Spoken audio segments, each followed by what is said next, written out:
నమస్తే, నా పేరు కోపల్లె ఫణికుమార్, తెలంగాణ ఫెడరల్ నుంచి. బీఆర్ఎస్ వర్కింగ్ ప్రెసిడెంట్ కేటీఆర్ శుక్రవారం ఉదయం కోర్టు మెట్లెక్కబోతున్నారు. కేటీఆర్ ఏమిటి, కోర్టు మెట్లెక్కడం ఏమిటి అనుకుంటున్నారా?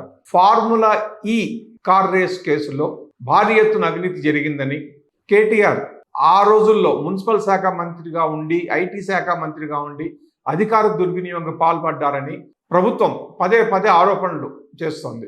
అలాగే ఇదే విషయం మీద యాంటీ కరప్షన్ బ్యూరో రాష్ట్ర పరిధిలోనూ, ఎన్ఫోర్స్మెంట్ డైరెక్టరేట్ కేంద్రం నుంచి ప్యారలల్గా దర్యాప్తు చేశాయి.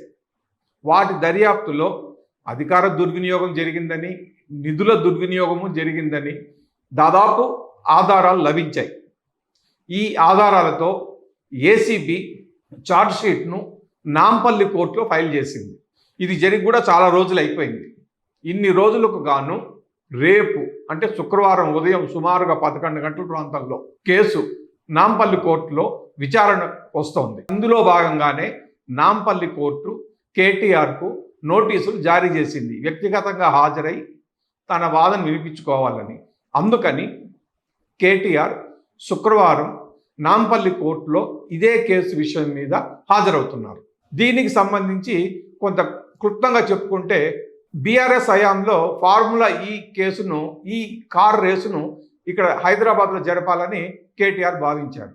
దానివల్ల హైదరాబాద్ ఇమేజ్ అంతర్జాతీయ స్థాయికి పెరిగిపోతుంది, బ్రహ్మాండంగా హైదరాబాద్ అంటే అందరికీ తెలిసిపోతుంది అని ఆయన అనుకున్నారు. అయితే అది జరగలేదు. ఎందుకు జరగలేదు అంటే దానికి చాలా అవాంతరాలు వచ్చాయి. 2023లో ఎన్నికల సంఘం జారీ చేసినటువంటి నోటిఫికేషన్ కారణంగా పనులు ఎక్కడవక్కడ ఆగిపోయినాయి. రేసు జరగలేదు, అయితే పనులు ఆగిపోయినాయి. అయితే ఇక్కడ విచిత్రం ఏంటంటే, రేసు పేరుతో కోట్ల రూపాయల చేతులు అయితే మారిపోయినాయి. బ్రిటన్లోని ఫార్ములా కంపెనీకి దాదాపు 50 కోట్ల రూపాయలు వాళ్ళ ఖాతాలో పడింది. ఫార్ములా ఈ ఆపరేషన్స్ అనేటువంటి సంస్థ ఖాతాల్లో ఇక్కడ హెచ్ఎండిఏ నుంచి, హైదరాబాద్ మెట్రోపాలిటన్ డెవలప్మెంట్ అథారిటీ ఖాతా నుంచి డబ్బులు బదిలీ అయిపోయినాయి. ఎందుకు బదిలీ అయింది? అది విచిత్రం. బదిలీకి ఎవరు అనుమతి తీసుకున్నారు, ఎవరు అనుమతి తీసుకోలేదు.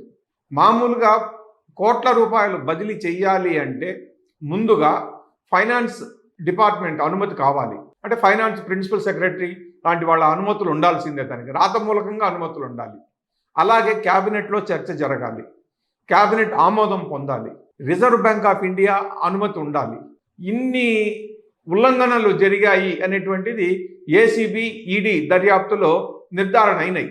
ఎందుకంటే ఆ రోజు మున్సిపల్ అడ్మినిస్ట్రేషన్ ప్రిన్సిపల్ సెక్రటరీగా ఉన్నటువంటి Arvind Kumar, senior IAS officer, ఏ నిబంధనలు పాటించకుండా హెచ్ఎండిఏ అప్పటి చీఫ్ ఇంజనీర్ బిఎల్ఎన్ రెడ్డికి ఆదేశాలు జారీ చేశాడు. ఏమని?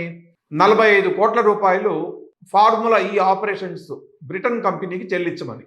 ప్రిన్సిపల్ సెక్రటరీ నుంచి ఆదేశాలు వచ్చాయి, చీఫ్ ఇంజనీర్ చెల్లించేశాడు. ప్రిన్సిపల్ సెక్రటరీకి ఎలా చెల్లించారు, ఆయనకి ఎవరు ఇచ్చారు ఆదేశాలు అంటే కేటీఆర్ నుంచి ఆదేశాలు జారీ అయ్యాయి. కేటీఆర్ ఏ రకంగా ఆదేశాలు జారీ చేశారంటే వాట్సాప్లో ఆదేశాలు జారీ చేశారట. మామూలుగా అయితే ప్రభుత్వంలో ఒక 1000 రూపాయలు పని జరగాలన్నా కూడా ఎంతో పేపర్ వర్క్ జరుగుతుంది, రాతకోతలు జరుగుతాయి, అనుమతులు ఉండాలి.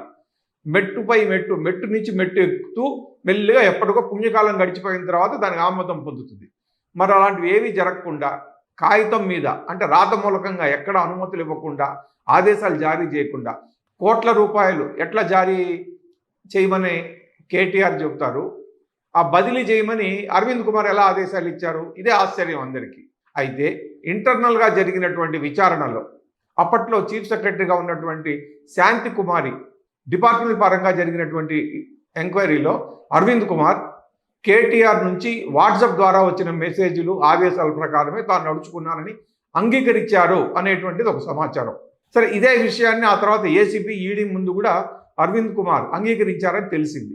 సో ఇలాంటి ఆధారాలన్నింటినీ, అంటే అధికార దుర్వినియోగము, నిధుల అవినీతి, ఇట్లాంటివన్నీ కూడా పెట్టి ఏసీబీ వాళ్ళు కోర్టులో ఛార్జ్షీట్ ఫైల్ చేశారు. చాలా కాలం తర్వాత కోర్టు ఈ కేసును టేకప్ చేయడమే కాకుండా నోటీస్ కూడా జారీ చేసింది. ఆ నోటీస్కు అనుబంధంగానే శుక్రవారం ఉదయం సుమారుగా 10:30-11 గంటల మధ్యలో కేటీఆర్ నాంపల్లి కోర్టులో ఈ కేసు విషయంగా హాజరు కాబోతున్నట్లు తెలుస్తోంది మనకి. కాబట్టి రేపు కేటీఆర్ కేసు విషయంలో హాజరైన తరువాత కోర్టు ఎటువంటి ఆదేశాలు జారీ చేస్తుందన్నది ఇప్పుడు ఆసక్తిగా మారింది. మరి రేపు ఏం జరుగుతుందనేది చూడాలి. Thank you.